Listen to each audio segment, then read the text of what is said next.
everyone, it's me, Krista.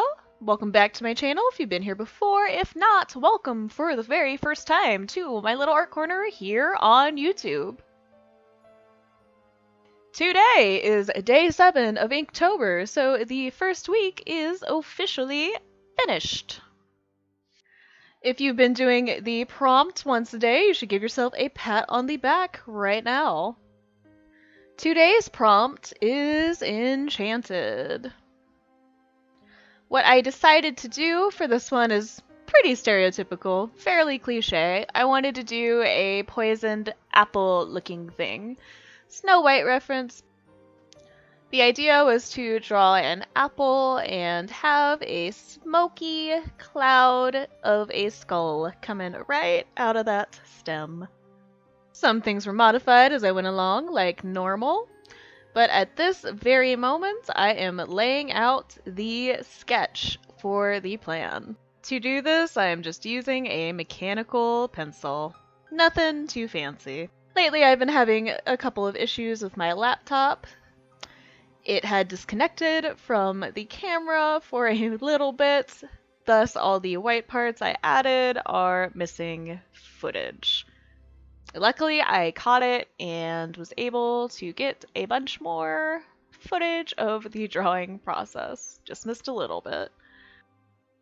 At this point, I'm just using a small water brush and laying down ink. First, I started with the white ink, and then I started with the black ink.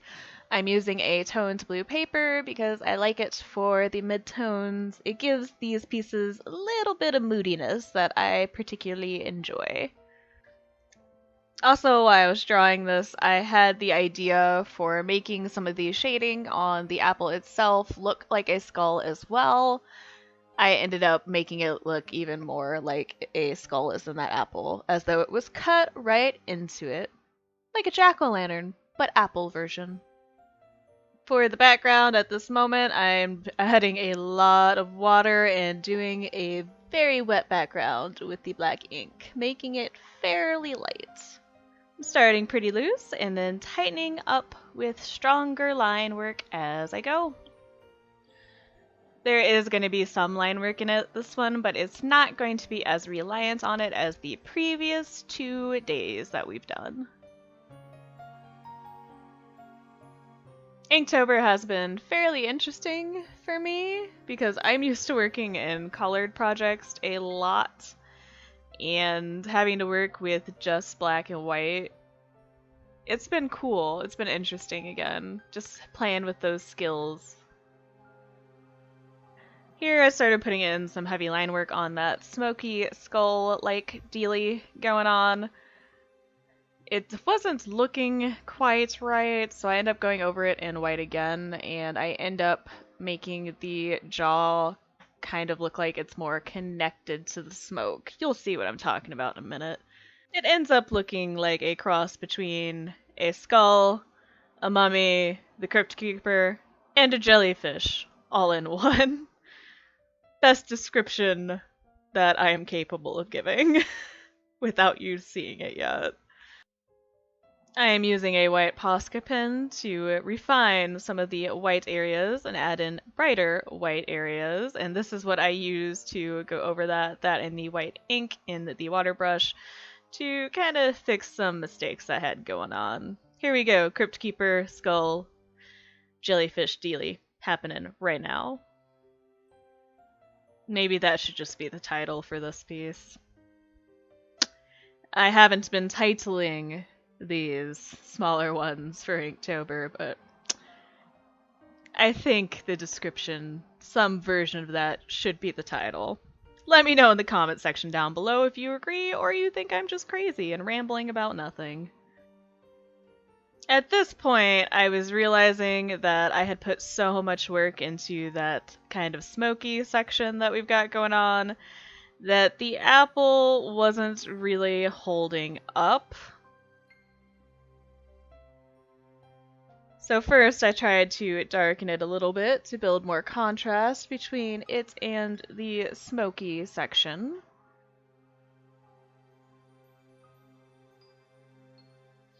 I also added a couple of white dots to show that speckling that certain apples have on them.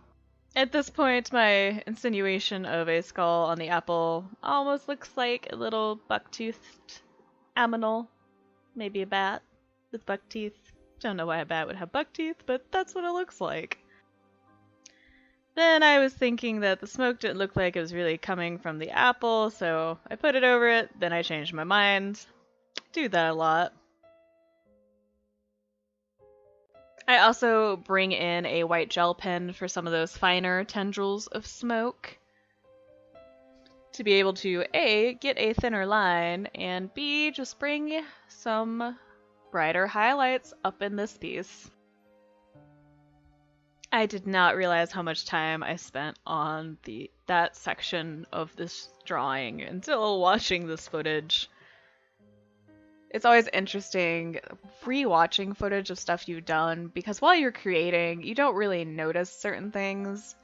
But when you're watching footage of what you're doing, you first of all notice little weird habits you have while drawing and just certain sections that you worked on way longer than you realized you did.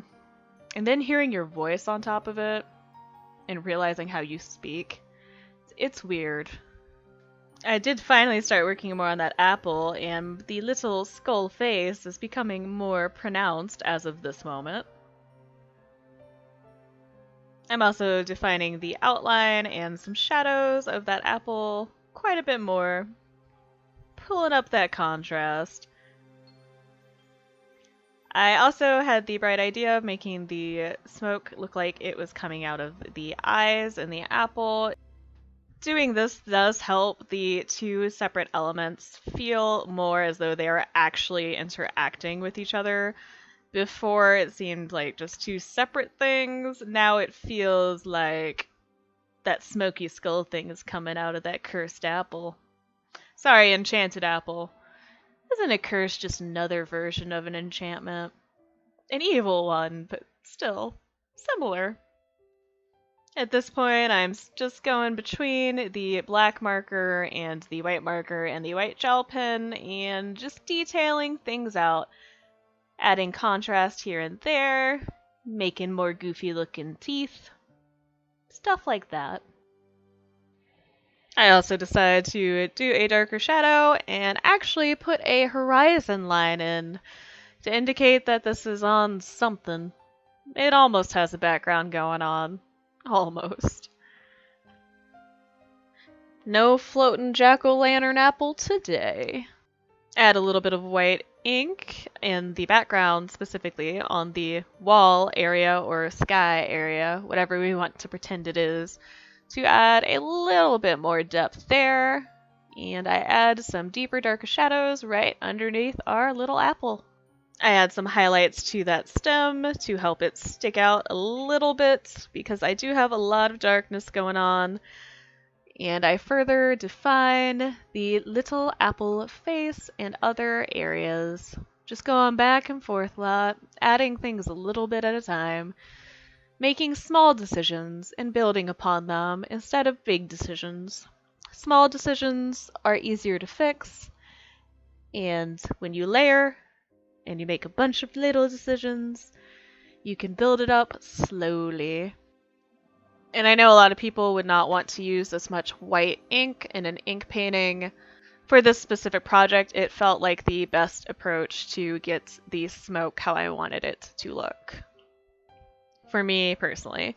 Everyone has their own preferred techniques and ways to do things. I say just experiment with it, find out what works, and you'll be surprised sometimes what you learn. Mistakes are part of the learning process, and you have to make them to get better. Can't be afraid of failure. For the ending parts here, I went over and used the thin black marker and added some texture to the background area. Just some lines. And here's the final project. Off camera, I did make the teeth a little spikier in certain parts. Well, that's going to be it for this video. Thank you so much for taking the time out of your busy day or night to watch this video and listen to me ramble about art stuff. If you liked this video, please feel free to hit that like button. If you have any comments, questions, feelings, or concerns, let me know in that comment section down below. If you want to see more videos like this, please feel free to hit that subscribe button. Once again, thank you so much for taking the time to watch this video. I really hope I will be hearing from you guys soon. Bye!